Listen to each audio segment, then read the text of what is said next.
South Africa mourns as the mother of the nation. South Africa mourns the mother of the nation. What do the responses to the loss of Nomzamo Winnie Madikizela Mandela reveal about us? And how does her death affect the country's political future? And the DA and Diversity, South Africa's second biggest political party, grapples with proposals around their future on diversity and quotas in their caucuses around the country at its Congress currently underway in Tshwane. The Politbureau is now in session. Nicholas Bauer holding the fort for my colleagues Tulesizwe Similani and Xoli Ingambi. We want you to contribute to the discussions on this show. Please send us your WhatsApp video comments throughout the week to the number 082-884-6370. In the Politbureau today, first up, political analyst Dumisani Hlope from the UNISA School of Governance and woman and social activist Palesa Mochwene, looking back at the life of struggle stalwart Winnie Madikizela Mandela. And in the second part of the show, DA analyst Alexander Lysagang and ASRI's head of programs Ibrahim Fakir.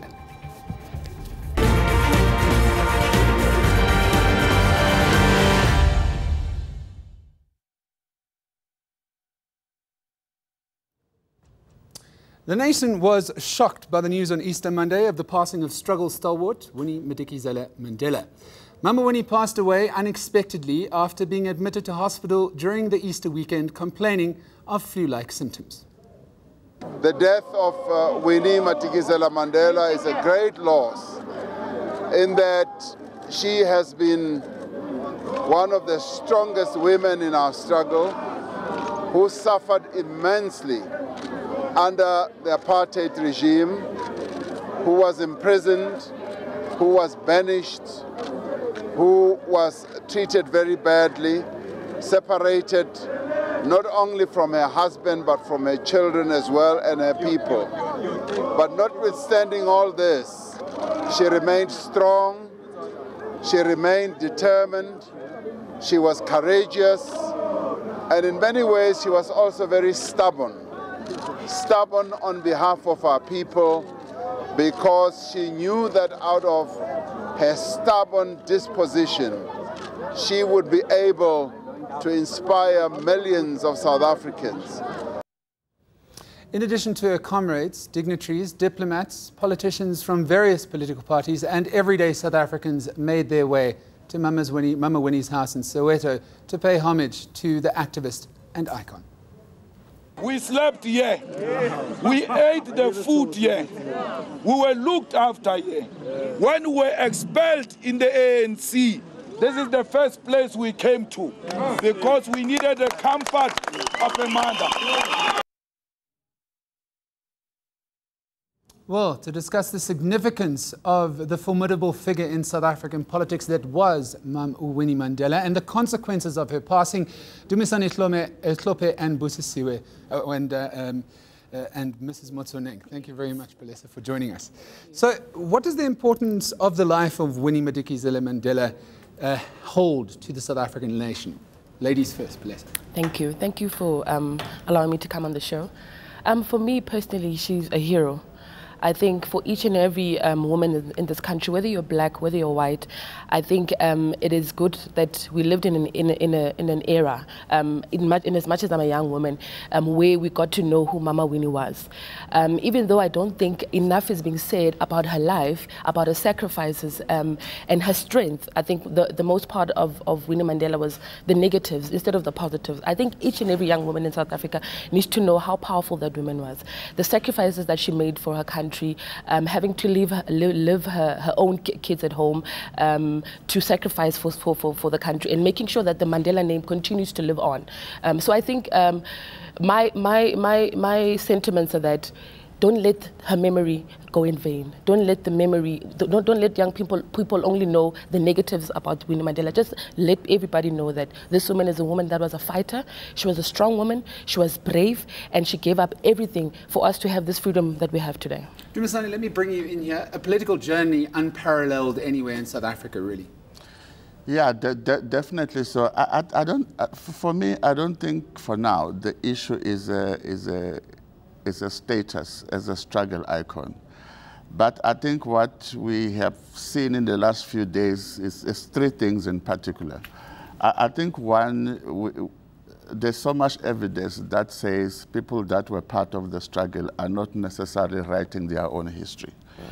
And because the history of Winnie Mandela is predominantly written by other people, not necessarily those that were in the trenches with her, the essence of her, heroism and struggle, that it does not necessarily come up. So you hear more about the tragedy around the Stompie Sepe, and yet there's so much more to what Winnie Madikizela Mandela has done. Well, I mean, that's exactly this battle for a legacy. Why are we experiencing this now in what should be a period of mourning? I mean, Winnie Madikizela Mandela was barely dead for a couple of hours before the battle for her legacy began.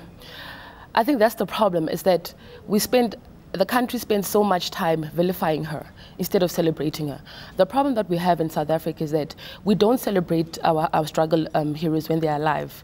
We only want to talk about these things when they're dead, We always want to bring up these things, and everybody wants to shine. Everybody wants to come in the spotlight and act as if they were there when this woman was suffering. So I think the greatest lesson that we can take from this is that we need to celebrate our heroes while they're still alive.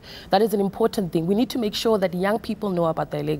We need to make sure that young people know what they fought for, because I think also that another problem in the country is that young people don't know about their struggle veterans. They don't know what they did for this country. And I think history, that should be taught in our history. It should be a part of history lessons in each and every school, that young people talk about Winnie or any other person. Is it too late to rewrite the history books and start teaching our children now about not only the story that's been told up until now about the struggle, but also the untold story of many of our stalwarts? Yes. It's not late, and it's never late to tell the truth. But the bigger issue here is that since 1994, those that come from the liberation tradition, the ruling party, the ANC in particular, they have just forfeited the struggle to influence opinions in society, to determine the public thought and all of that. And because they've stopped to fight the war of the minds, it's for the same reason that you see Mandela that's being celebrated in an image of a Mother Teresa rather than a revolutionary Nelson Mandela. So when you look at Winnie Madikizela Mandela, those, for example, that were on the other side of the struggle are likely to portray her, in a very negative light. But I think what the decontextualization that people have done around Winnie Mandela is to extract her out of the struggle and to tell a tale as if she acted A to Z on her own without the impact and the context of the politics and the struggles and tensions of the time. So that's not necessarily, coming up in the history book and the issues that, people are talking about. Now, that's partly because liberation fighters have de-linked themselves from telling their own story of how we got to where we are today. So let's finish on the people that went to Winnie Madikizela Mandela's household in the days after her death. A wide range of South African society. Of course, the ANC was there in numbers. The EFF was the first party to show up en masse. The DA went there. Everyday South Africans, and even 1995 Rugby World Cup captain Francois Pienaar was there. The diversity in the people that went there, what does that say about her legacy, Palesa? Mama Winnie was a unifier. I've seen a picture of Mama Winnie with Jacob Zuma and Cyril Ramaphosa holding them together.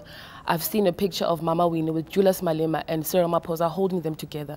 That tells us that She didn't hate anybody. Whether you were white or black, she accepted anybody. Yes, she fought a cruel system, but she fought it for the liberation of this country.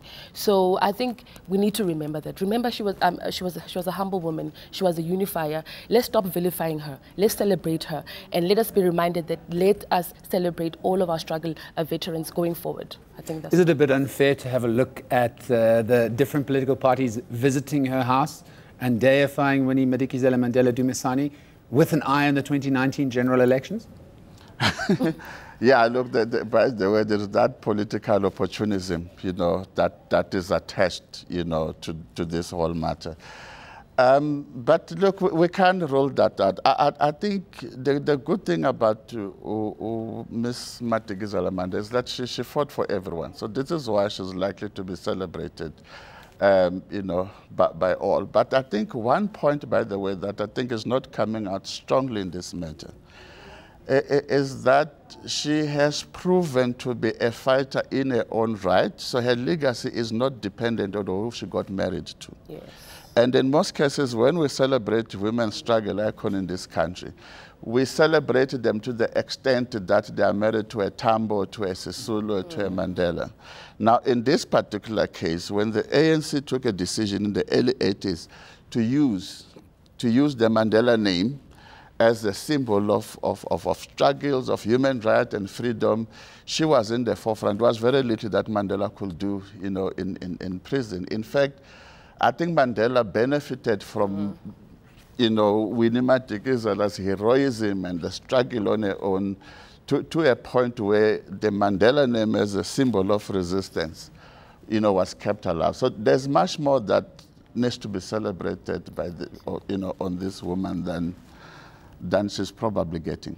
Well, we'll have to leave it at that for the Politbureau, discussing the life of Winnie Madikizela Mandela, passing away so suddenly at the end of the Easter weekend.